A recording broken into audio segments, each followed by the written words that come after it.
কোনো software install করার জন্য আপনাকে প্রথমে সফটওয়্যার অ্যাপ্লিকেশনের উপর ডাবল ক্লিক অথবা রাইট ক্লিক করে ওপেন ক্লিক করতে হবে। এবারে যে বক্সটা আসবে সেখান থেকে আপনাকে ইয়েস ক্লিক করতে হবে। ইয়েস বক্সটাকে কি বলে?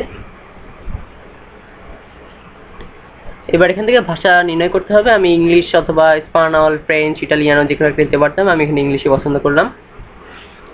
Click next to continue. এখানে আমার সেটআপে যাওয়ার জন্য সামনে আগাতে বলছে, অর্থাৎ নেক্সট। আর এখানে কিছু ওদের পলিসি আছে, কিছু লাইসেন্সের রুল আছে, সেগুলো যদি আপনি সম্মত হন তাহলে আপনাকে আই এগ্রি ক্লিক করতে হবে। কাস্টমাইজ করার জন্য আপনি এখানে আপনার পছন্দ মতো বিভিন্ন জিনিস সিলেক্ট করতে পারবেন। এরপর এইবার নেক্সট ক্লিক করতে হবে।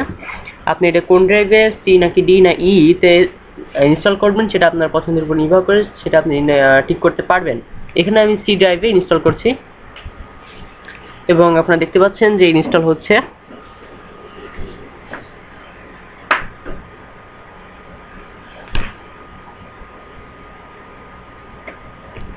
এটা খুবই কম সময় লাগবে, তারপরেও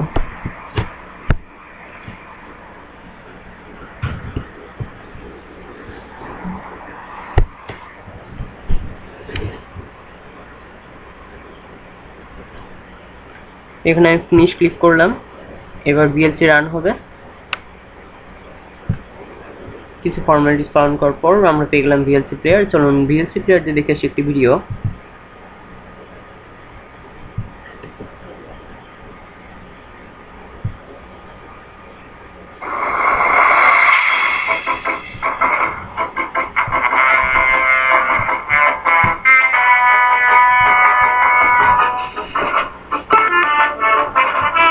এখানে আপনি সাউন্ড বাড়াতে পারবেন, কমাতে পারবেন,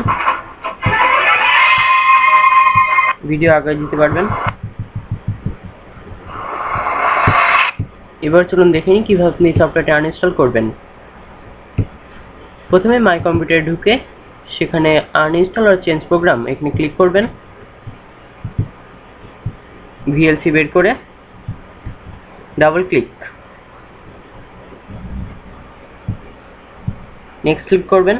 এরপর ডিলিট প্রিফারেন্স আর ক্যাচ এ, next and uninstalling it, finish। এবং এটি সম্পূর্ণভাবে আপনার কম্পিউটার থেকে মুছে গেল। এভাবেই একটি সফটওয়্যার ইনস্টল এবং আনইনস্টল করা হয়। ধন্যবাদ।